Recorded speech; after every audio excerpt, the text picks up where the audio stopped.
5 tips to help understand how to use a spectroscope. Being familiar with the concepts of an atomic emission spectra, electron transitions, photons, and light are all important when understanding how a spectroscope works. This joke is helpful when remembering how light and photons interact. A photon checks into a hotel and is asked if he needs any help with his luggage. The photon replied by saying, "No thanks, I'm traveling light." As shown in the picture, electromagnetic radiation occurs in many different forms across a broad range of wavelengths. However, only a small portion of these wavelengths is visible to the human eye. This is where tools like a spectroscope come into play. A spectroscope is simply a tool which takes the light entering through a slit and breaks it apart into its component colors through the process of diffraction. This tool is extremely useful when trying to observe the wavelengths of light, since our eyes cannot distinguish the various wavelengths or colors of light emitted by an element because all of the colors are mixed together and our eyes recognize it as one color, white light.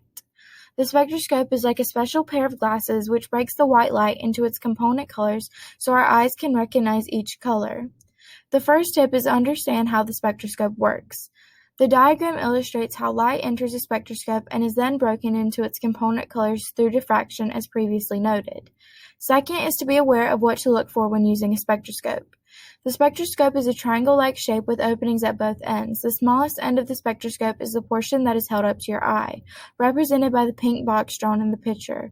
When looking through the spectroscope, your eyes should be directed towards the longest opening, emphasized by the yellow arrow. This is where the different colors of the wavelengths will be observed on a scale. The other slit at the farthest end of the spectroscope is the slit where light enters the device, represented by the blue circle. This slit should be aimed at the light source. Third is knowing how to interpret the spectroscope scale.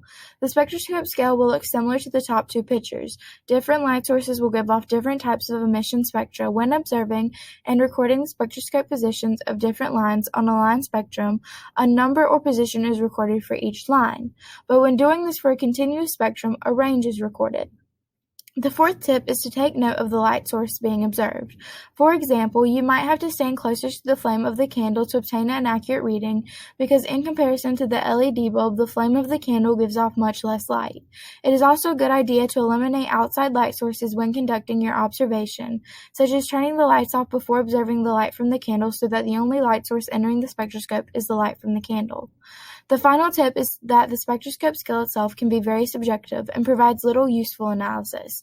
To give the spectroscope scale a reference, a light source with a known wavelength is observed first. This allows for the observed wavelengths or colors and their corresponding spectroscope positions to be related to actual wavelengths so that this information can be used in later analysis. A spectroscope is a very simple but extremely useful tool when applying the principles of spectrometry to a lab setting.